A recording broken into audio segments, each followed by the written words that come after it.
Gênesis 22, de 11 a 19. Façamos a leitura. Mas do céu o anjo do Senhor o chamou: Abraão, Abraão. Ele respondeu: Eis-me aqui. Então lhe disse: Não estenda a mão sobre o menino e não faça nada a ele, pois agora sei que você teme a Deus, porque não me negou o seu filho, seu único filho. Abraão ergueu os olhos e viu atrás de si um carneiro preso pelos chifres entre os arbustos. Abraão pegou o carneiro e o ofereceu em holocausto em lugar de seu filho. E Abraão deu àquele lugar o nome de O Senhor Proverá. Daí dizer-se até o dia de hoje: No monte do Senhor se proverá. Então do céu pela segunda vez o anjo do Senhor chamou Abraão e disse: Porque você fez isso e não me negou o seu filho, o seu único filho, juro por mim mesmo, diz o Senhor, que certamente o abençoarei e multiplicarei a sua descendência como as estrelas dos céus e como a areia que está na praia do mar. A sua descendência tomará posse das cidades dos seus inimigos. Na sua descendência serão benditas todas as nações da terra, porque você obedeceu a minha voz. Então Abraão voltou para onde estavam os seus servos e juntos foram para Berseba, onde fixou residência. Até aqui a leitura, queridos. Oremos mais uma vez. Senhor, nós te damos graças pela tua revelação escrita, onde nós temos o teu querer grafado para todas as gerações. Nós oramos, ó Deus, que o Senhor nos dê iluminação para entendermos o que está aqui escrito e aplicar à nossa vida. Te damos graças pelo teu grandioso plano da redenção. Em nome de Jesus. Amém. Queridos, na mensagem anterior, nós deixamos Abraão com a faca em punho, prestes a imolar o seu filho Isaque e, em seguida, queimá-lo inteiramente como holocausto, conforme Deus lhe havia ordenado. Deus havia dado essa ordem cerca de 3 ou 4 dias antes do episódio que nós estamos lendo aqui. Tratava-se de um teste que Deus iria fazer da fé, da obediência e do amor de Abraão. Só que Abraão não sabia disso. E ele obedeceu sem vacilar, sem demorar ou questionar a Deus, apesar da dureza da prova. Deus pediu que ele queimasse em sacrifício, em holocausto, seu único filho, Isaque, a quem ele amava, aquele que era o portador das promessas que Deus lhe havia feito e cujo nascimento havia sido um verdadeiro milagre depois de uma longa espera de quase 25 anos.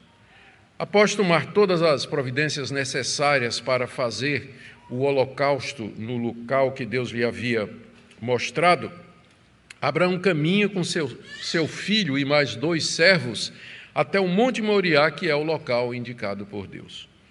Em duas ocasiões, nesse percurso de 3 ou 4 dias, Abraão manifesta a sua confiança em Deus, ainda que ele não entendesse essa ordem para sacrificar o seu filho. Primeiro, ele disse aos empregados que iria com Isaque até o monte adorar e que os dois voltariam.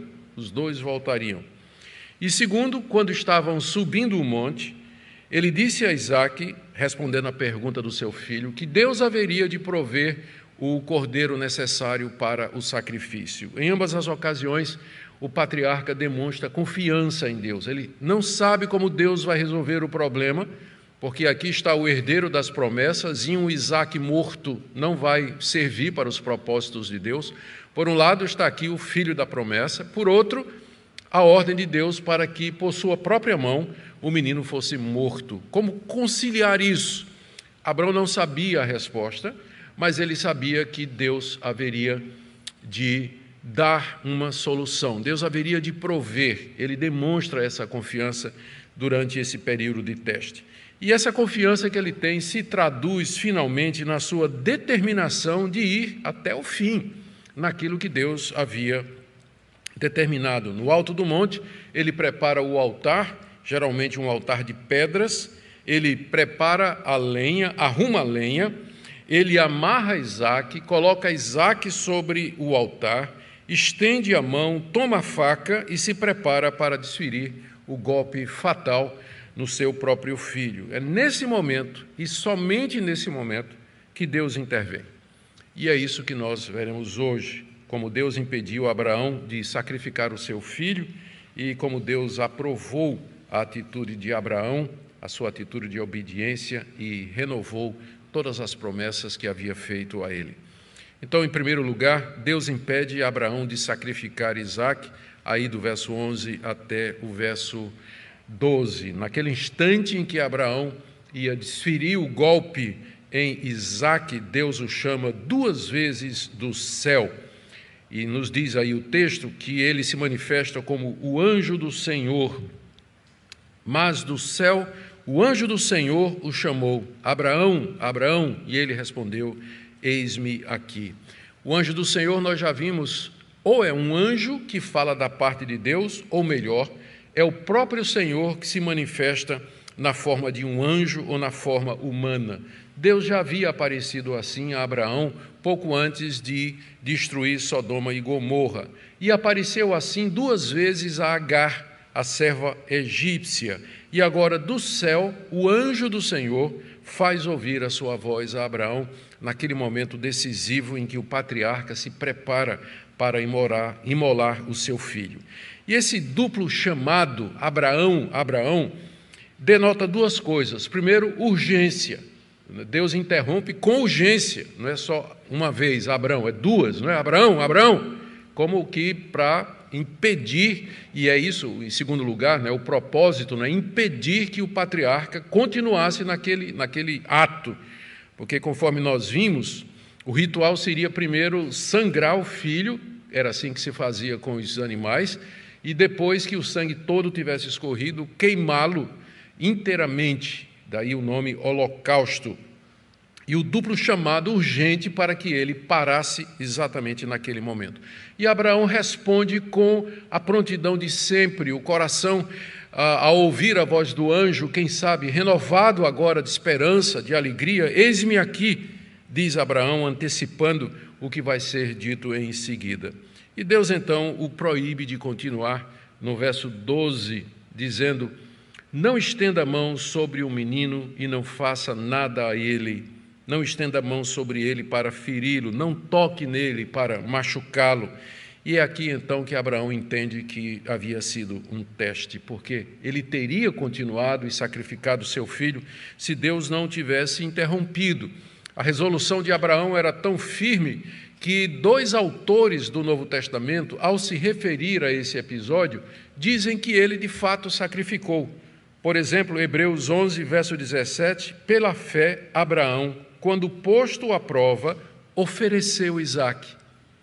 E Tiago, capítulo 2, verso 21, Abraão, nosso pai, foi justificado quando ofereceu seu filho Isaque sobre o altar.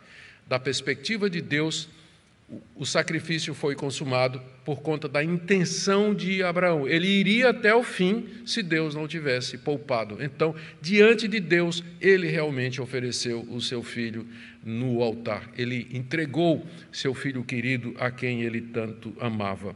E por causa disso, então, Deus o declara aprovado no teste. Ainda no verso 12, final do verso 12, Deus diz: agora sei que você teme a Deus. Agora eu sei que você teme a Deus, porque você não me negou o seu filho, o seu único filho.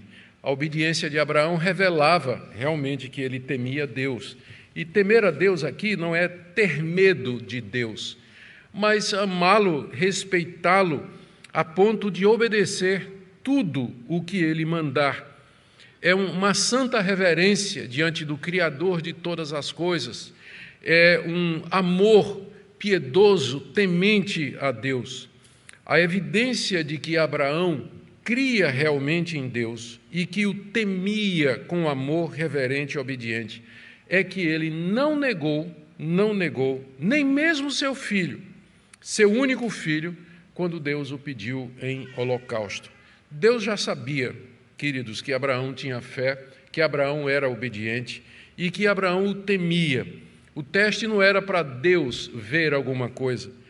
Era necessário que essa fé que Abraão tinha se tornasse visível, que ela fosse provada, que ela fosse manifesta, se tornasse perceptível, que fosse demonstrada publicamente pelo papel que Abraão desempenha na história da salvação. Ele é aquele a quem Deus fez estas promessas, das quais estava envolvida a salvação do mundo. Portanto, era preciso uma demonstração clara de que ele era, de fato, o pai da fé, e que sua fé o levava ao sacrifício extremo, à renúncia maior daquilo que ele mais amava, segundo a vontade de Deus ou segundo a determinação de Deus. Tudo isso, como eu disse, é por conta da importância de Abraão. Deus continua nos testando hoje? Sim, mas eu tenho certeza que Ele não vai pedir seu filho dessa maneira. Ele quer que você o ame mais do que você ama seu filho, do que você ama sua esposa, seu marido, seu pai, sua mãe. Isso Jesus deixou muito claro nos evangelhos. Aquele que não me ama mais do que aos seus parentes, esse não é digno de mim, disse o Senhor Jesus.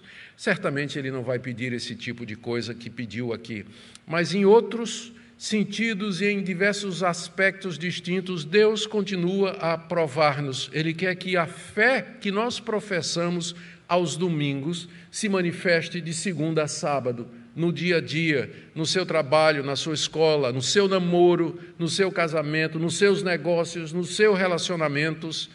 E Ele nos testa, Ele nos coloca em situações onde é necessário que nós tomemos decisões que reflitam isso que nós dizemos, que nós somos crentes, que nós somos servos de Deus e que nós amamos a Deus de todas as nossas forças e de todo o nosso coração. É isso que aconteceu.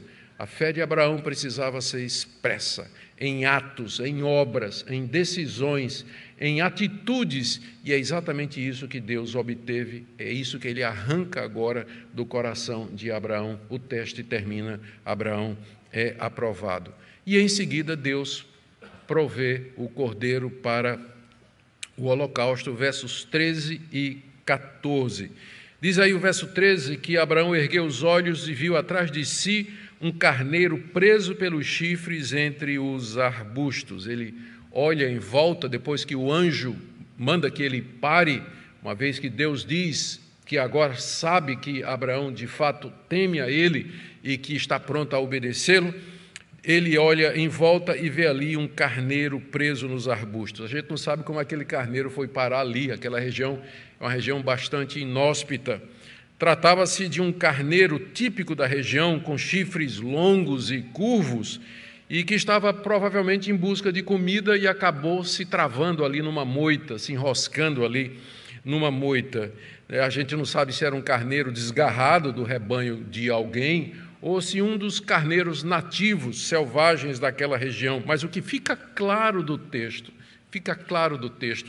é que se tratava da providência de Deus. Aquele carneiro estava ali pela providência de Deus, Deus agindo através de meios naturais. A gente não sabe a história desse bicho, mas de qualquer forma ele estava ali no momento certo, na hora certa, pela direção de Deus. Ficou claro que se tratava de Deus provendo o sacrifício para si. Ali estava não somente o carneiro, como também ele estava preso, imobilizado e à disposição de Abraão. E não foi preciso uma ordem para que Abraão oferecesse o carneiro, porque estava óbvio por que é que aquele carneiro estava ali. O teste havia acabado, mas um sacrifício ainda era necessário, porque Deus tinha dito: vá me adorar no alto do monte Moriá. E a adoração a Deus não pode ser feita sem derramamento de sangue. Nós não podemos nos achegar a Deus para adorá-lo sem que haja propiciação dos nossos pecados. No Antigo Testamento, isso era feito com o sangue dos animais, que prefigurava aquilo que aconteceu no Novo Testamento, o sangue do Filho de Deus, que nos purifica de todo o pecado, para que nós possamos estar aqui nessa manhã hoje e nos achegar a Deus e sermos aceitos por Ele. Então, não há culto sem derramamento de sangue. Não há culto, não pode haver culto sem que haja derramamento de sangue. E, claro, o Senhor Jesus já derramou seu sangue de uma vez por todas, para que continuamente nós possamos cultuar a Deus. O teste de Abraão havia terminado, mas era necessário que o culto continuasse, como parte da adoração que Deus requeria e também como preparação para o juramento que Deus vai fazer em seguida. Abraão percebeu claramente que era isso que deveria ser feito, então ele já inclusive tinha dito ao seu filho: Deus proverá o cordeiro para si. Ele então tira Isaque do altar, coloca o carneiro sobre a lenha e sacrifica o animal e o queima inteiramente num ato de adoração e de gratidão a Deus, como nós lemos aí no final do verso 13. Pegou o carneiro e o ofereceu em holocausto, lembrando que holocausto implicava a morte do animal e a queima total dele. Ofereceu em holocausto em lugar de seu filho. Queridos, essa é a primeira vez na Bíblia que aparece claramente dito que o animal foi oferecido no lugar da pessoa. Essa ideia de que o animal é oferecido no lugar da pessoa diante de Deus já estava pressuposta nos sacrifícios e holocaustos que a linhagem de Sete, de Noé e de Sem oferecia a Deus. Abraão também tinha consciência disso nos sacrifícios que ele tinha oferecido antes daquele momento. Os animais eram sacrificados por isso. Mas essa é a primeira vez, isso é significativo, é a primeira vez no texto bíblico onde você encontra essa expressão. E o ofereceu em lugar de.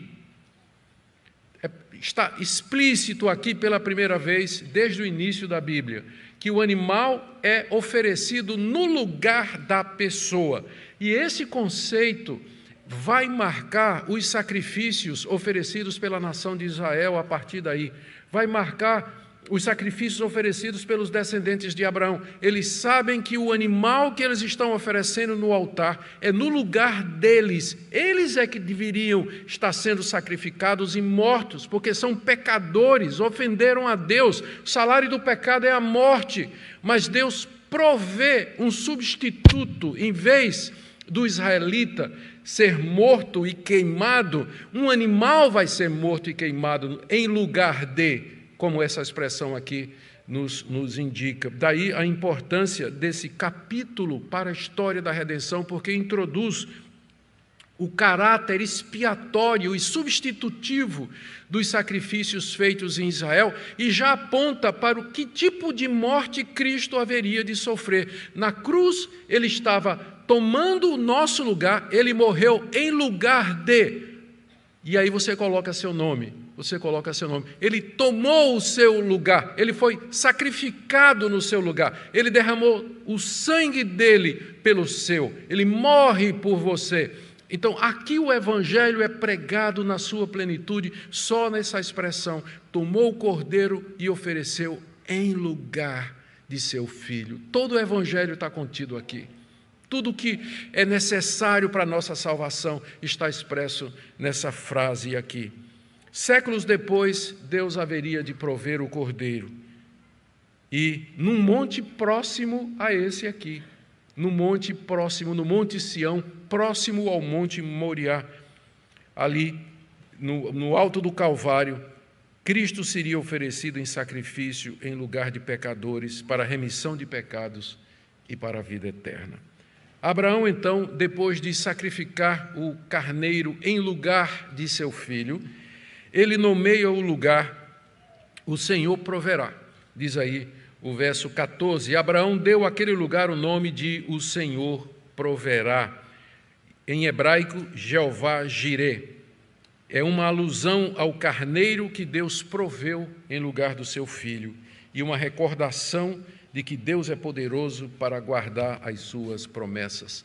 Séculos depois, Salomão vai construir o templo de Deus exatamente no Monte Moriá. O Monte Moriá ficou conhecido como o Monte do Senhor por causa do templo que Salomão construiu ali.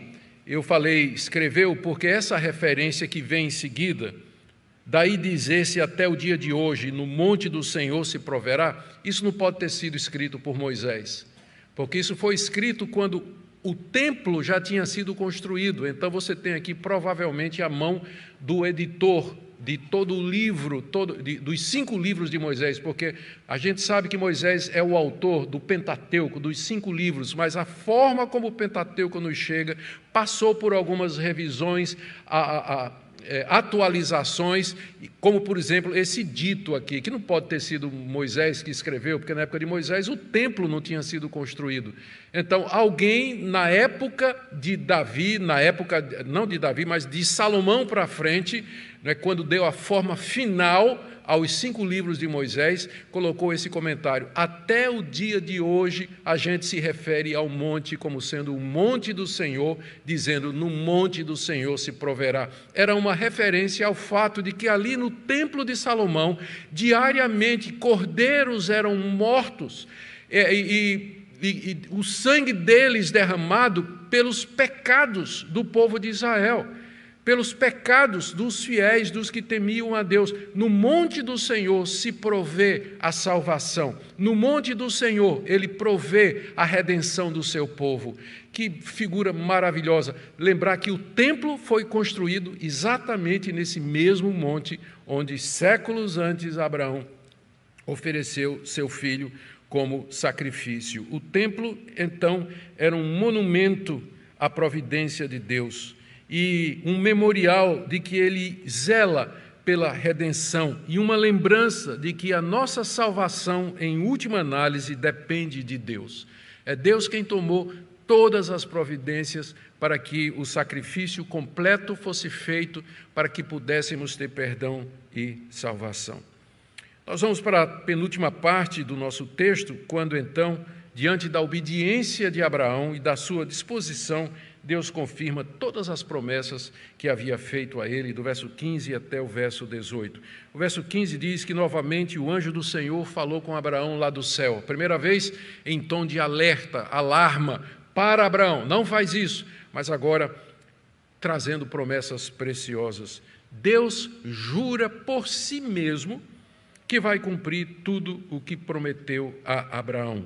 E a razão é aquela fé obediente que Abraão demonstrou em fazer o que Deus havia determinado. No verso 15, do céu pela segunda vez o anjo do Senhor chamou Abraão. Verso 16, porque você fez isso e não me negou seu filho, o seu único filho, eu juro por mim mesmo. Juro por mim mesmo. Abraão não havia negado oferecer a Deus seu filho, como vimos, mesmo que fosse o único que ele teve com Sara, o herdeiro, a que ele tanto amava. Aqui a gente tem que lembrar do pacto de Deus com Abraão. A aliança que Deus fez com Abraão continha condições da parte de Abraão e dos seus descendentes. Deus se oferecia como o Deus de Abraão e da sua descendência, haveria de abençoá-los, fazê-los prosperar e neles abençoar todas as nações, mas da parte de Abraão e dos descendentes de Abraão, Deus requeria fidelidade. Vocês não vão ter outros deuses, vocês vão me amar de todo o coração, vocês vão me amar com todas as forças de vocês. Então, havia a condição da obediência da parte de Abraão e dos seus descendentes. Aqui, Abraão cumpre fielmente a parte da aliança, porque ele obedece a Deus naquilo que Deus desejou, demonstrando o amor a Deus acima de tudo. Portanto, diante dessa demonstração da obediência de Abraão e da sua fidelidade à aliança, Deus então passa a jurar com as bênçãos, abençoá-lo com as bênçãos da aliança, como havia dito desde o começo. Verso 16, juro por mim mesmo. Queridos, Deus já tinha feito, se você vem seguindo a série, não é? Deus já tinha feito uma espécie de juramento, quando no capítulo 17 mandou que Abraão matasse alguns animais e separasse as partes, e Deus passou pelo meio numa coluna de fogo. Era uma forma de juramento no Antigo Oriente. As partes comprometidas numa aliança atravessavam juntas animais que haviam sido mortos e ali separados. Deus já tinha feito isso no capítulo 17, como uma espécie de juramento que diz assim: que eu seja como esses animais mortos se não cumprir a minha palavra. Isso é o que aconteceu no capítulo 17. E aqui Deus de novo jura que ele vai cumprir o que prometeu a Abraão, só que é um juramento superior, porque diz aí o texto que que Deus jura por si mesmo, jura pelo seu próprio nome, porque não havia nada maior pelo qual Deus pudesse jurar. Quando nós fazemos juramentos, nós juramos por alguma coisa maior do que nós. Mas por quem Deus jura? Não tem ninguém maior do que Ele. Por isso ele jura pelo seu próprio nome. Várias vezes na Bíblia, Deus faz esse tipo de juramento. E em todas as vezes indica a certeza absoluta que nós podemos confiar de que Ele vai fazer tudo aquilo que Ele disse, como sempre acontece. É isso que nos diz o autor da carta aos Hebreus, no capítulo 6, verso 13, quando Deus fez a promessa a Abraão, visto que não tinha ninguém superior por quem jurar, jurou por si mesmo, dizendo, certamente eu abençoarei e multiplicarei os seus descendentes. Que coisa maravilhosa, Deus jurar pelo seu próprio nome de que Ele vai cumprir aquilo que prometeu para nos dar plena certeza. E o que é que Deus prometeu com o juramento a Abraão? Primeiro, eu vou abençoar e multiplicar a sua descendência. Verso 17, certamente eu abençoarei e multiplicarei a sua descendência como as estrelas dos céus e como a areia que está na praia do mar. Você não me negou seu único filho, então eu o abençoarei com milhares de filhos, com descendentes tão numerosos quanto a areia na praia do mar, uma figura que Deus já tinha usado em Gênesis 13, e tão numerosos como as estrelas do céu, uma figura que Deus já tinha usado em Gênesis capítulo 15. Aqui ele junta as duas metáforas para dizer, você não negou seu único filho, então eu lhe darei milhares de filhos. Os seus descendentes serão extremamente numerosos porque você obedeceu à minha voz. Segunda promessa, verso 17, sua descendência tomará posse das cidades dos seus inimigos. Significa, seus descendentes conquistarão as cidades dos inimigos, vencerão os seus inimigos. Uma referência à conquista da terra prometida, que haveria de acontecer cerca de 400 anos depois de Abraão. Uma referência à prosperidade da nação de Israel, se continuasse fiel a Deus, mas uma referência ao povo de Deus, aos judeus e gentios, crentes em Cristo Jesus, que promessa que Cristo ecoou quando disse, edificarei a minha igreja e as portas do inferno não prevalecerão contra ela. Cristo está ecoando essa promessa aqui que Deus deu a Abraão com juramento, a tua descendência tomará posse das cidades dos teus inimigos. O povo de Deus prevalece contra as portas do inferno, aqui e em toda a eternidade. Terceira promessa, no verso 18, na sua descendência serão benditas todas as nações da terra. É uma referência àquela promessa que foi feita lá em Gênesis capítulo 3, verso 15, quando Deus disse que da semente da mulher viria alguém que esmagaria a cabeça da serpente. E essa semente da mulher viria através de Abraão e dos seus descendentes, o Messias, em quem seriam abençoadas todas as nações da terra. E, finalmente, a obediência a Abraão é mencionada mais uma vez no final do verso 18, porque você obedeceu a minha voz. Está aqui o resumo do que é a fé salvadora. Você obedeceu a minha voz. Eu lhe chamei. Eu lhe determinei, eu lhe ordenei e você obedeceu à minha voz. Sem obedecermos à voz do nosso Deus, que nos chama através do Evangelho, que nos chama pela sua palavra, nós não podemos ser salvos. Não existe salvação fora da obediência. A obediência evangélica. O que é que Deus determina? Creia no meu Filho. Eu o coloquei, eu o dei em seu lugar. Ele foi oferecido como sacrifício substitutivo, expiatório. É isso que eu mando, creia nele. E você deve ouvir a voz de Deus e obedecer, crer no Senhor Jesus e descansar seu coração, descansar sua alma naquele sacrifício completo que ele fez no alto do monte do Calvário. O texto termina dizendo que Abraão voltou, verso 19, onde estavam seus servos, voltou com Isaque, cumprindo o que ele disse que voltaria.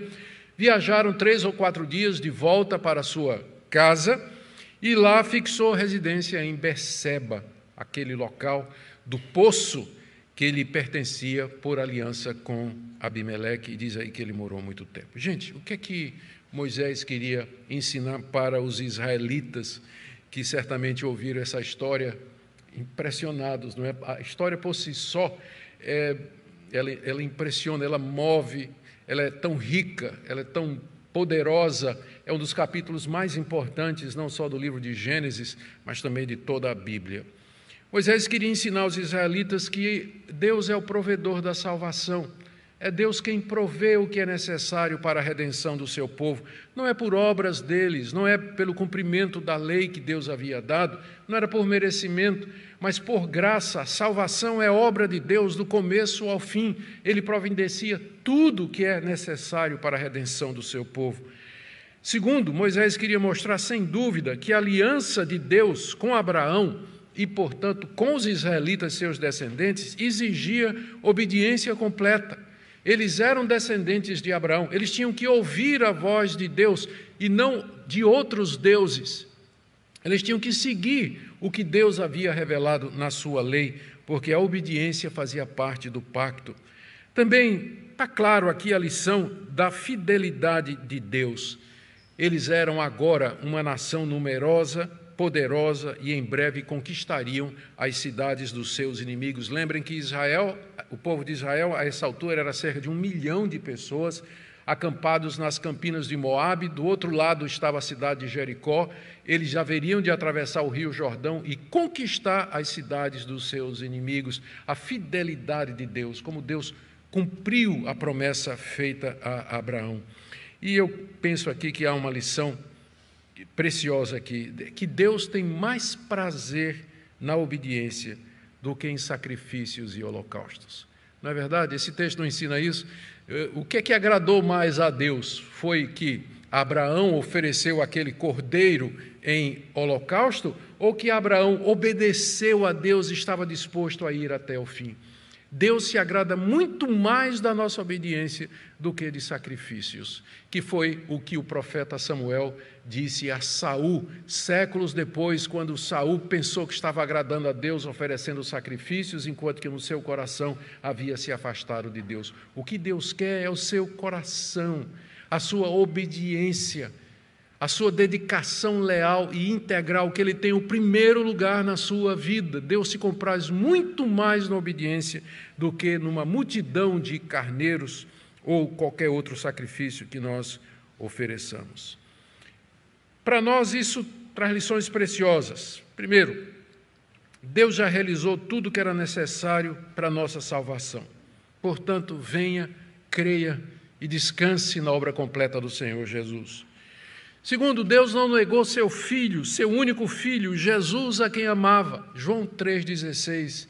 Deus amou o mundo de tal maneira que deu seu Filho unigênito para que todo aquele que nele crê não pereça, mas tenha a vida eterna. Romanos 8,32. Deus não poupou seu único Filho, mas o entregou por todos nós. Como não nos dará com ele todas as coisas? Essa é uma lição que a gente tira dessa passagem, o grande amor de Deus pelo seu povo.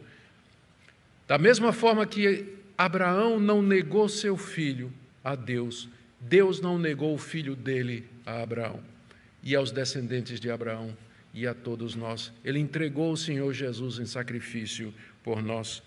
E, por último, Deus requer o primeiro lugar na sua vida, querido. Você tem que amá-lo acima de todas as coisas, que nenhum ídolo tome o lugar de Deus no seu coração. Que Deus aplique essa palavra, queridos, no nosso coração, que nós amemos esse Deus, que nós nos espantemos diante da sua grandeza, da sua sabedoria, da maneira como Ele conduziu a redenção até o dia de hoje. Que esse dia de domingo seja um dia de deleite, de meditação e de gratidão ao Pai Celeste que nos ama dessa maneira.